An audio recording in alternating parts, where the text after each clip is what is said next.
तो ये भारत एक नया भारत है, ये एक ऐसा भारत है जिसकी हमने कोई कल्पना नहीं। कुछ लोगों ने जरूर इस भारत का ख्वाब देखा था, लेकिन इस भारत को समझने के लिए हमें उस भारत की बात करनी पड़ेगी जो आजादी के फौरन बाद का भारत, एक ऐसा भारत जो बिल्कुल टूटा फूटा, जख्मी और पूरी तरह से गरीब भारत, एक ऐसा भारत जिसका खून चूस करके इंपीरियलिज्म उसे तड़पता छोड़ गया।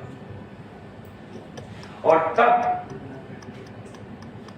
लीडरशिप कह रही थी कि हम साइंटिफिक टेम्पर के आधार के ऊपर, साइंस और टेक्नोलॉजी के आधार के ऊपर नए भारत का निर्माण करेंगे। ये बहुत अद्भुत बात है। पता नहीं आप में से कितनों ने इस बात को सोचा होगा कि उस वक्त की लीडरशिप ये किस बेसिस के ऊपर कह रही थी, क्यों कह पा रही थी कि आगे आने वाला वक्त साइंस एंड टेक्नोलॉजी के आधार पर नई नस्लों के दिमागों को रोशन करेगा और इस देश को तरक्की की राह पर डालेगा। दोस्तों, ये इसलिए कह पा रहे, वो कहीं आसमान से नहीं टपके। नेहरू हो, गांधी हो, पटेल हो, मौलाना आजाद हो, आप कोई नाम ले लीजिए, वो आसमान से टपके हुए लोग हैं। और वो साइंटिस्ट भी नहीं, वो वैज्ञानिक हरगिज नहीं थे, वो पॉलिटिशियन थे और थ्रू एंड थ्रू पॉलिटिशियन। जिस आदमी ने साइंटिफिक टेम्पर हिंदुस्तान में बात की लगातार, उस आदमी ने कभी जिंदगी में ट्राइपॉस किया था जिसमें फिजिक्स, केमिस्ट्री, मैथमेटिक्स पढ़ी, वो भी मारे मान, क्योंकि बाप का यह ख्वाब था कि वो एडमिनिस्ट्रेटिव सर्विसेज में जाए और उसके बाद का दौर जो है बदलाव आ गया, उन्हें पसंद नहीं आई और उन्होंने वकील बनना पसंद। तो ये साइंटिस्ट नहीं, गांधी को कोई साइंटिस्ट नहीं कह सकता, पटेल को कोई साइंटिस्ट नहीं कह सकता, मौलाना आजाद को कोई साइंटिस्ट नहीं कह सकता। अगर ये बातें सिर्फ साइंटिफिक कम्युनिटी कर रही होती तो समझ में आता भाई कि साइंटिस्ट साइंस की बात कर रहे हैं, ठीक है, यहाँ बहुत ज्यादा आगे साइंस की बात कर रहे हैं, मैं अलका जी से ये एक्सपेक्ट नहीं करता कि वो साइंस की बात कर रहे हैं। तो ये लोग कैसे साइंस की बात कर रहे हैं? ये अद्भुत चीज है।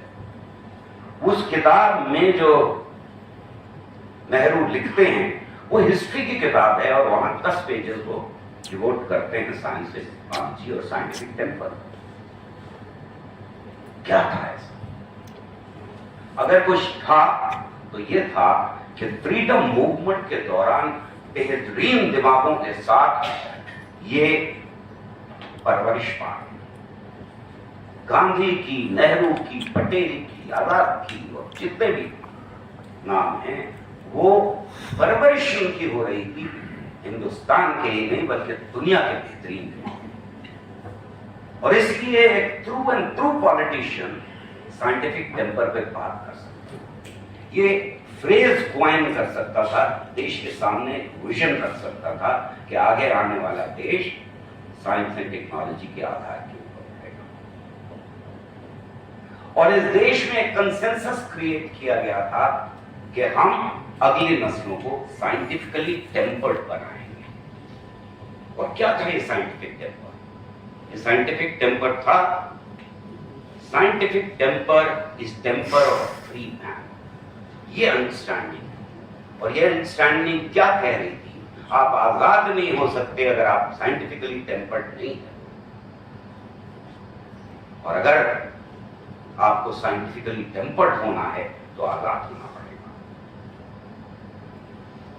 एक और जगह नेहरू कह रहे हैं कि साइंटिफिक टेम्पर वो चीज है जो आपको नए डेटा की बेसिस के ऊपर पुरानी सारी मान्यताओं को झटक देने की हिम्मत देता है,